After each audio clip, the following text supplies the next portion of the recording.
Bom dia a todos. Eu sou aluno do mestrado do programa de Física da UEPG. Meu nome é Matheus Diniz Moro. Eu vou apresentar um pouco dos trabalhos que eu desenvolvi ano passado e esse ano, né, das coisas que eu estudei. O título da minha apresentação é Oscilador de Dirac, extensões em espaços-tempos curvos e modelos ópticos. Essa primeira parte foi de um artigo que eu estou trabalhando ainda com o professor Faizuddin Ahmed, o professor Gilberto da Federal do Maranhão, e o meu orientador, o professor Dr. Fabiano Manuel de Andrade. A segunda parte é sobre os mapeamentos que são possíveis de serem feitos com o oscilador de Dirac em dimensões menores.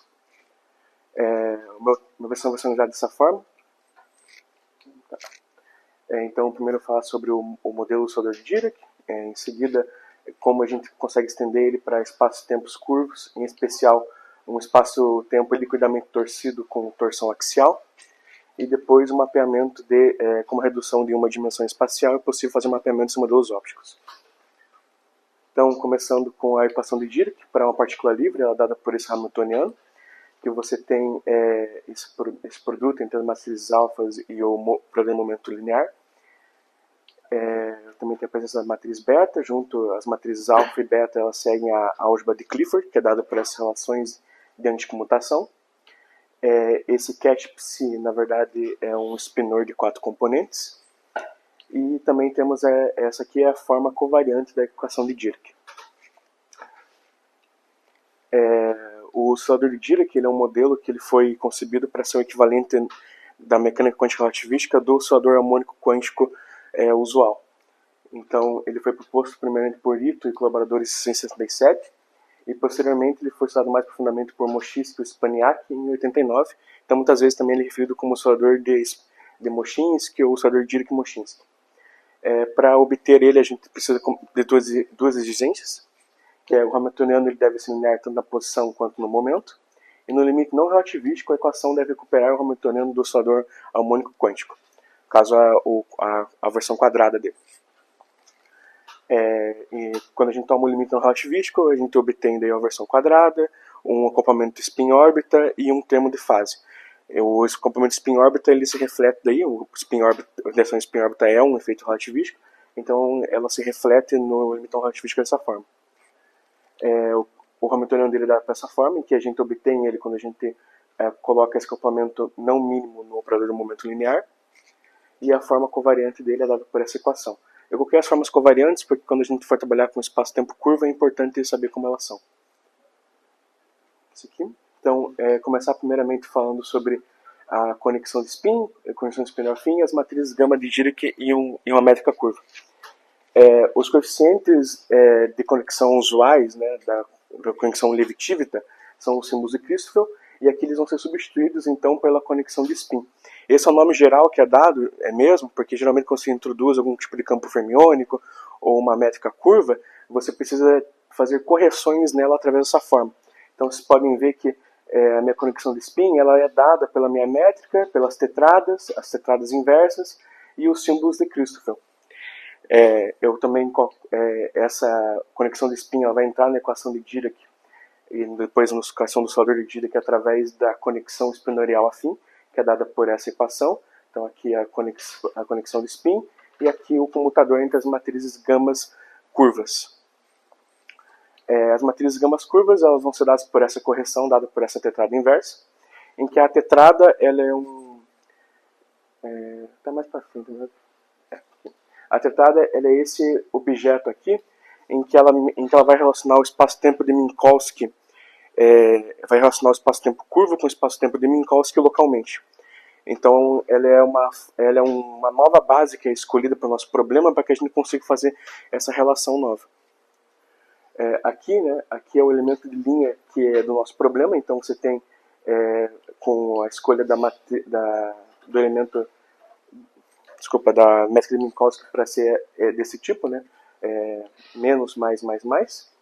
Aqui o elemento de linha, em que você tem a presença desse acoplamento entre a componente Z e a componente φ, que vai ser traduzida na métrica do nosso espaço, em a gente ter a presença de elementos fora da diagonal principal. Né? E aqui é a métrica inversa só. Então aqui são as matrizes de gama quando tem as matrizes de gama modificadas, né? Você pode ver então que para a maior parte das componentes elas são iguais, exceto para a componente φ, que você tem apenas uma correção do termo R, e para a componente Z você vai ter a presença, ela, como a componente Z é com a componente estava acoplada, ela tem essa mistura entre as duas outras componentes. Mas elas também devem satisfazer essa relação de anticomutação, que é semelhante à relação de anticomutação da álgebra de Clifford. As conexões spin daí são essas aqui, dado por aquela última equação que eu mostrei. Vocês podem ver que, no caso, a gente tem a maior parte das entradas delas são zero, e especialmente a do tempo ela é completamente nula, porque a gente não tem dependência temporal no problema. As conexões spin-Orelfin também são dadas por essas equações. Novamente, a parte temporal é completamente nula. Daí a torção ela vai se manifestar através do tensor de contorção. Geralmente, em muitos casos, em muitas teorias da relatividade, em muitas formulações dela, a gente não tem a presença de contorção ou de torção, e quando você faz esse tipo de modificação, você tem que partir para as equações de estrutura de Cartan, que eu também usei para calcular as tetradas lá do começo. Então, a contorção vai entrar através desse... A conexão espinhal total no problema vai ter que ter a conexão espinhal afim e a conexão de spin da contorção. O tensor da torção ele vai ser dado por esse CSMI, que ele vai ser incorporado na equação de Dirac através dessa equação. Que o γ 5 é a multiplicação de todas as matrizes γ com unidade imaginária. A gente vai escolher esse SMI de forma que ele seja alinhado com uma componente temporal e seja constante, de forma que a gente vai chamar ele de operador espinorial de deslocamento, porque ele vai só, como no final das contas ele vai ter só constante multiplicado pela matriz identidade, ele vai estar só deslocando qualquer coisa que ele multiplique no nosso sistema. Em um espaço-tempo curto, então, a equação de Dirac é dada por essa equação em forma covariante, e daí o oscilador de Dirac assume essa forma aqui, que a gente está colocando aqui o comprimento não mínimo. Como o tensor métrico que eu mostrei, ele não tinha dependência explícita na componente axial em relação ao eixo Z e temporal, a gente pode aplicar o método das separações de variáveis para resolver a equação diferencial do nosso problema. Como ele tinha dependência explícita com R, então a única componente que é desconhecida para mim são as componentes R, o spinor R. Esse produto aqui, né, de forma explícita, eu substituo eles na equação e também introduzo o operador exponencial de Levi-Civita, que também vai agir da mesma forma, deslocando as componentes do meu sistema. De forma que eu obtenho essa equação de Dirac de primeira ordem. O que falta, né, os prospectos futuros para esse parte do trabalho, é encontrar a equação diferencial radial e resolver ela, que é uma parte que eu estou trabalhando ainda. Basicamente, daqui para frente quadrar esse operador π maiúsculo e resolver daí para cada componente do spinor. Então, agora falar sobre a extensão para sistemas ópticos. Se a gente diminui uma dimensão do oscilador de Dirac, então tira uma dimensão espacial, ele fica 2 mais 1, né, ou duas dimensões espaciais e uma dimensão temporal, as matrizes de Dirac elas vão ser representadas da seguinte forma. Então, elas vão ser reduzidas para as matrizes de Pauli. Né? A matriz beta vira sigma z, alfa y vira sigma y e alfa x vira sigma x. Ao fazermos daí o operador π, esse π z, que é o operador que tem a componente do momento na direção z, 0, a gente consegue desacoplar as equações que tinham 4 componentes spinor, e a gente obtém duas equações com 2 componentes spinor. E a gente também introduz esse parâmetro S, que ele tem o dobro do valor do spin, e ele consegue generalizar para a gente as duas possíveis quiralidades no meu sistema. Então, se S for igual a menos 1, a quiralidade é a esquerda, e se S for igual a mais 1, a quiralidade do sistema é a direita. Para generalizar essa equação, a gente pode introduzir operadores de aniquilação e criação que seguem a álgebra de Weyl-Heisenberg e se comportam da mesma forma. Então, os autoestados no meu sistema são dados por esses aqui, né, os autoestados positivos, os autoestados negativos, em que essas aqui são as nossas autoenergias. Quanto à evolução temporal dos observáveis de interesse, que vão ser os operadores momento, lugar orbital, exponencial e total, a gente vai começar com esse primeiro estado inicial aqui, que a gente vai ter a presença do efeito Zitter-Beogung, que é o movimento trêmulo do elétron, que ele decorre da interferência entre as energias positivas e negativas no sistema. A evolução temporal dele é dada por isso aqui, que a gente agora está colocando também a base do spin junto, somada à base de Fock dos estados quirais. E a evolução temporal dele é dada por isso aqui, por essas três equações. A gente vê que o momento angular total ele se conserva, enquanto que o espinorial e o orbital evoluem no tempo. Esses são os meus plots. Eu considerei unidades naturais, considerei que haviam 5 quantas de momento angular no sistema, e o parâmetro de controle relativístico que se eu considerei igual a 1.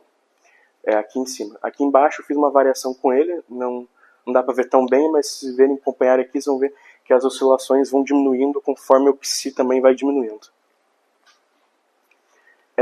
Também analisei, com base no artigo do Bermudez, a construção de um estado coerente, que ele é o estado do operador quiral da aniquilação, em que o Ki é o número médio de quantas de momento angular que tem no sistema. A gente pode ver novamente que o momento angular total ele se conserva, enquanto que os outros dois momentos evoluem no tempo. Então você também tem daí um fenômeno parecido com os colapsos e renascimentos, só que agora para os momentos angulares, ao invés de para a cavidade, como é usualmente no Janus Cummings e no Janus Cummings. Então, a parte do mapeamento, vem do fato que a gente consegue construir um hamiltoniano de interação que tem uma forma algébrica semelhante ao do anti-Janus Cummings, em que o nosso acoplamento, o acoplamento G vai ter essa forma, e que o átomo de 2 níveis do sistema vai estar associado ao spin do oscilador, e o momento angular orbital vai estar associado ao campo eletromagnético, à cavidade. Enquanto no modelo anti-Janus Cummings a gente tem oscilações de Rabi, aqui a gente vai ter o efeito Zitter-Beogung, que vai fazer esse mesmo papel.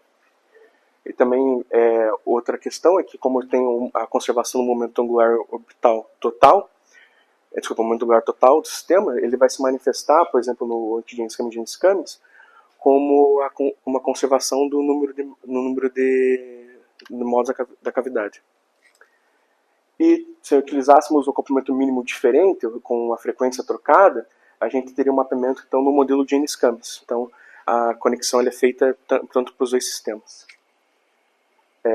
Agradecimentos ao IPG, ao grupo que eu me recebi para poder fazer a apresentação, ao meu grupo de pesquisa também, a pós-graduação da IPG, e aqui são algumas das minhas referências.